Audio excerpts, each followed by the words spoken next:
Good evening friends. इस session में मैं बात करूंगा सिविल सर्विसेज एस्पिरेंट्स के लिए जिनका इस बार लास्ट अटेम्प्ट था या फिर वो एज को लेकर के डिस्क्वालीफाई हो रहे हैं। तो गाइस, आज जो सुप्रीम कोर्ट में हियरिंग हुई है 5 फैब को 5 फरवरी को, तो ये हियरिंग कुछ हद तक देखें तो काफी पॉजिटिव रही। इसमें जो एक्स्ट्रा अटेम्प्ट की डिमांड यूपीएससी एस्पिरेंट्स के द्वारा की जा रही थी उस पर सेंटर की तरफ से यस किया गया।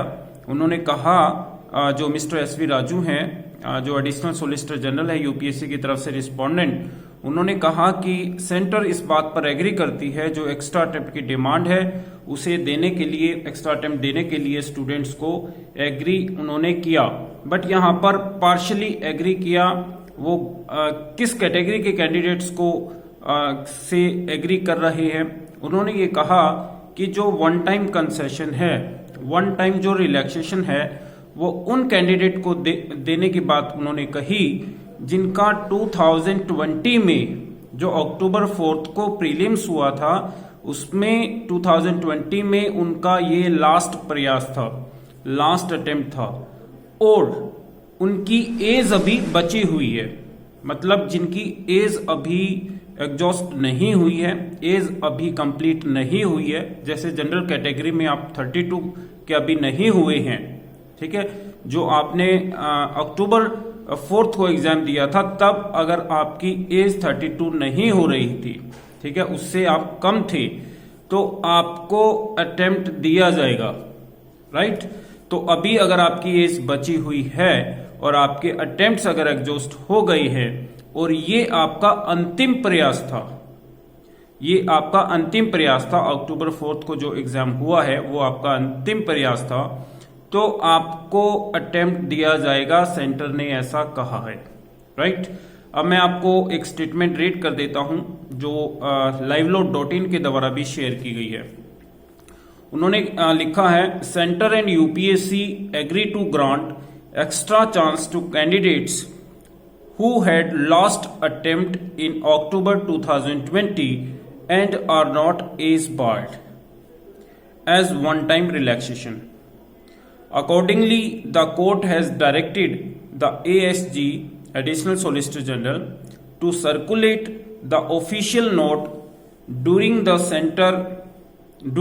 course of the day to all the parties as well as interveners. तो यहां पर इस रिगार्डिंग एक नोट सबमिट करने के लिए भी कहा गया है कोर्ट की तरफ से मिस्टर एएसजी को, एडिशनल सॉलिसिटर जनरल को, कि आप एक ऑफिशियल नोट यहां पर शेयर कर दें सभी पार्टीज के साथ, जितने भी इसमें एडवोकेट्स हैं या फिर इंटरवेनर्स की तरफ से कोई एडवोकेट हैं, तो सभी को वो नोट मिलना चाहिए। ये बात आज की हियरिंग में हुई है। बहुत सारे स्टूडेंट्स हैं जो इन चीजों को लेकर के डाउट में हैं। अगर हम बात करें टोटल नंबर ऑफ एस्पिरेंट्स जो ये डिमांड कर रहे थे 1 एक्स्ट्रा अटेम्प्ट की, तो उसमें से जो ये कैटेगरी उन्होंने, जिस कैटेगरी पर जिस पार्शियली जो एग्री वो हो रहे हैं, तो जिन कैंडिडेट्स को वो जिन कैंडिडेट्स के साथ सहमत हैं अटेम्प्ट देने के लिए, तो काफी कम होंगे, उनसे कम होंगे, क्योंकि बहुत सारे ऐसे कैंडिडेट थे जिनकी एज क्रॉस कर रही है और उनका ये अंतिम प्रयास था। बट यहां पर डेफिनेटली कुछ ऐसे एस्पिरेंट्स जरूर हैं जिनका इस बार अंतिम प्रयास था, परंतु उनकी कुछ एज बची हुई है। मतलब एज जो है उनकी 32 जनरल कैटेगरी में क्रॉस नहीं कर रही है, अभी उनकी एज बाकी है। तो उनके लिए आज का दिन बहुत ही अच्छा, बहुत ही उनके लिए आज बहुत ही जो सुप्रीम कोर्ट का डिसीजन है उन्हें बहुत खुशी हो रही होगी कि उनकी जो डिमांड थी एटलीस्ट कुछ स्टूडेंट्स को राहत जरूर इसमें मिली है। मगर यहां पर 70% आप कह सकते हैं, 65 to 70% स्टूडेंट्स जो अभी भी इसी जद्दोजहद में फंसे हुए हैं, जो एक्स्ट्रा अटेम्प्ट की डिमांड को लेकर के, जिन्होंने पिटीशंस लगाया था, जो एज एग्जॉस्ट जिनकी हो रही थी।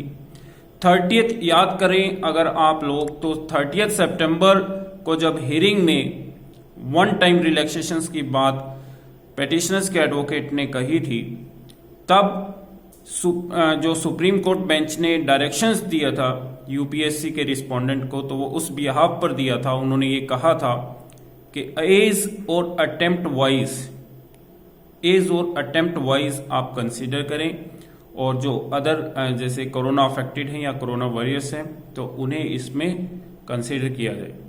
तो ये वन टाइम रिलैक्सेशंस की जब बात हो रही थी स्टार्टिंग में, तो ये सभी को लेकर के थी, बट आज यहां पर सेंटर ने उनके बीच में एक डेडलाइन फिट कर दी है कि वो कैंडिडेट्स जिनकी एज अभी बची हुई है परंतु ये उनका लास्ट प्रयास था, तो उन्हें अटेम्प्ट मिलेगा, और जिनकी एज नहीं बची है, जिनकी एज ज्यादा हो रही है, 32 से क्रॉस कर रहे हैं या ओबीसी कैटेगरी में 35 से ज्यादा क्रॉस कर रहे हैं, तो उन्हें अटेम्प्ट देने पर सेंटर आज की हियरिंग में सहमत नहीं था। अब मंडे को दोबारा से हियरिंग होगी, क्योंकि इस पर सुप्रीम कोर्ट भी इस मामले को लेकर के ज्यादा खुश नहीं थी, और सुप्रीम कोर्ट ने फिर उन्हें डायरेक्शंस दी हैं कि आप इस रिगार्डिंग ऑफिशियल नोट जारी करें। मंडे को वो शेयर किया जाएगा, फिर हियरिंग होगी। मिस्टर दीवान जो कि पेटिशनर्स के एडवोकेट हैं, वो आर्गुमेंट कर सकते हैं उन स्टूडेंट्स के बिहाफ पर जिन लोगों की एज एग्जॉस्ट हो रही है, जिन लोगों की एज कंप्लीट हो रही है। Thank you so much for watching this video. Have a nice day.